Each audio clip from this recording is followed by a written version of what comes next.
What's happening, fam? L.A.R. movement still moving. Happy Father's Day to everybody. Book is entitled Lessons from a Non-Custodial Father at Amazon, Kindle, and Create Space. Link will be in the description box below, as usual. This video is entitled The Process of Winning.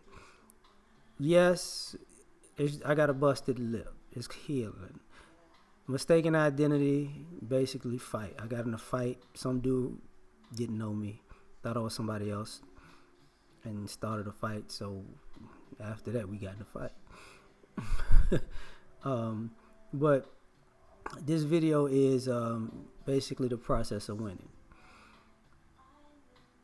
So when you win, like, people think winning is just showing up and it's all over, but it's a process that isn't taught to a lot of people.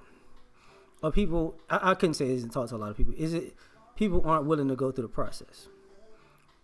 So the first part of the process is preparation. You have to learn the fundamentals. You're not going to be good in the beginning. That's just, it is what it is. Like, some people are naturals at things, but to win, you're going to have to repetitively make the fundamentals second nature. And sometimes that practice is boring and people give up on that process. So that's a problem. And that's a whole nother issue, but because if you love winning, you gotta love to be able to love winning, you have to be more so in love with the process of winning. So here's the thing. Once you get that part out of the way, that's the preparation. Now you know what it takes to get better. Once you got the fundamentals down, you start taking on information and how to do things, and how to improve on your God-given abilities, and also improve on your shortcomings. And that's part of the preparation. You have to take an objective look at yourself. Not how you feel about yourself, but actually how you execute. Okay? That's part of the process of winning. So you can't say, people pat you on your back for being good at, that's what you're good at. But when people say, stay in your lane, that's the shit you need to work on. So that's a thing. That's a thing also. The other thing is in the preparation. You have to compete in your preparation, because other people, that's your first sign of preparation, of competition, because you gotta outwork your peers in your group. Because to be a winner and to be top dog, you have to learn how to try to be top dog in your immediate vicinity. So you got to compete at preparation with the people next to you. And iron sharpens iron. The better the competition is at the immediate level of where you're at, the better you'll be collectively, and the better chance you have at being a winner when that time comes when you have to compete with other people. That's the process. That's part of the process. Now, once you get the fundamentals and the preparation part down, practice.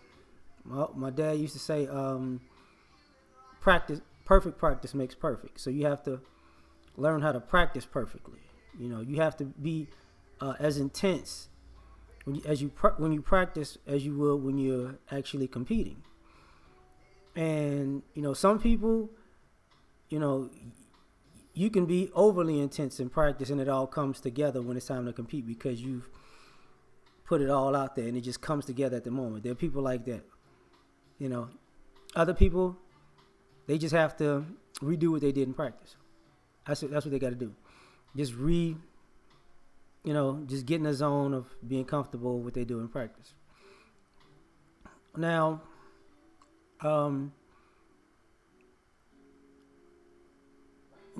with that being said, and you have to also, when you're practicing, accept the challenges of practicing and practicing perfect. and some people don't. Some people get lax, and what you do in practice is what you do in competition. Now the other thing is, nervousness and being able to, how can I say this? Redirect your energy. You got to redirect your nervousness and the confidence, or fear and the confidence, or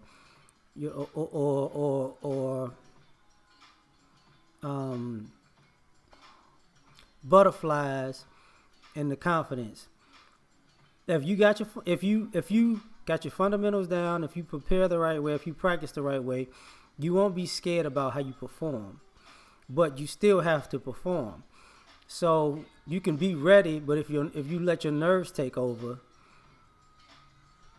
you'll shrink under the lights when it's time to compete against other people. So you got to take that into consideration, and you got to be prepared mentally, because competition, some people play mind games to see if you're strong mentally or weak mentally.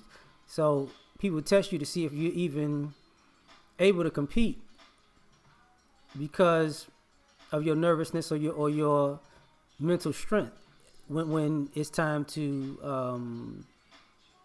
take it there. You know what I'm saying? So that's a whole nother thing. So one of the other issues about this is also, at the end of the day, would be once you start competing, ow, shit.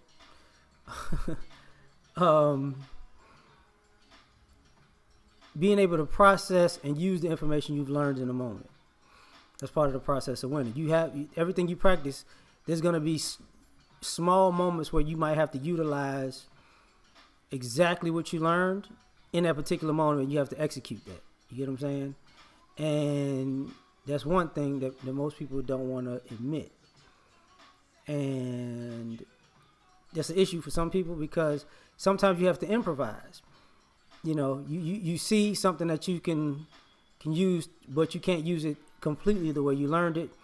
So you have to improvise it to fix the way you're operating in a particular way. So you have to be mentally sharp and on your toes and able to adjust. You have to, in the process of winning, you have to, when you're adjusting, you have to be patient under pressure. And what I mean by that is, it's easy when it's somebody's telling you. It's another thing when you're in the moment and you have to exude that understanding of the moment and be patient in the moment, because everything is going to come. Everything is going to happen when it comes to winning and losing in competition. Everything is going to bring itself to the forefront. So one of the issues will also be that at the end of the day, what are you going to do?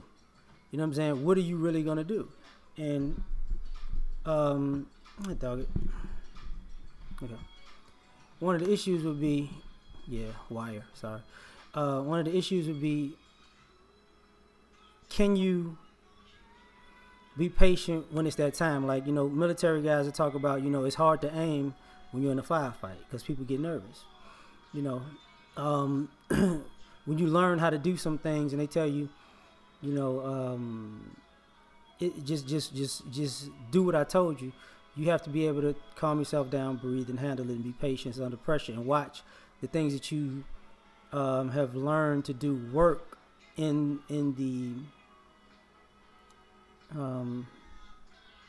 the actual event itself. Okay, that's what I'll say, in the actual event itself. So that's a thing, and then that gives you confidence, and you can pursue things. Now, when you're able to be patient under pressure, you're able to handle crunch moments, because everything won't be perfect.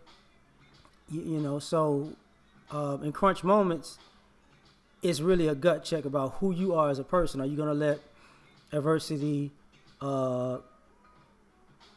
make you fold, or is it going to make you better? And when you learn how to handle a crunch moment, and sometimes you have to get yourself around people who can handle crunch moments to let you know, hey, turn that switch on to be better. And then when you do that, it helps the process of winning. Also, how can I say this? You have to learn how to pivotal moments. To win, you have to learn momentum and how to, you know, get all the momentum out of it, or how to squash somebody else's momentum before they get rolling. And once you learn how to control pivotal moments, it helps you learn how to win. I don't care if you win by a little bit or a lot. That's part of the process of winning. And then ultimately, in the end, you have to finish. Because what is good with doing all of that to get right to the end and blow it? You have to close the deal. So that's, the process of winning. We out.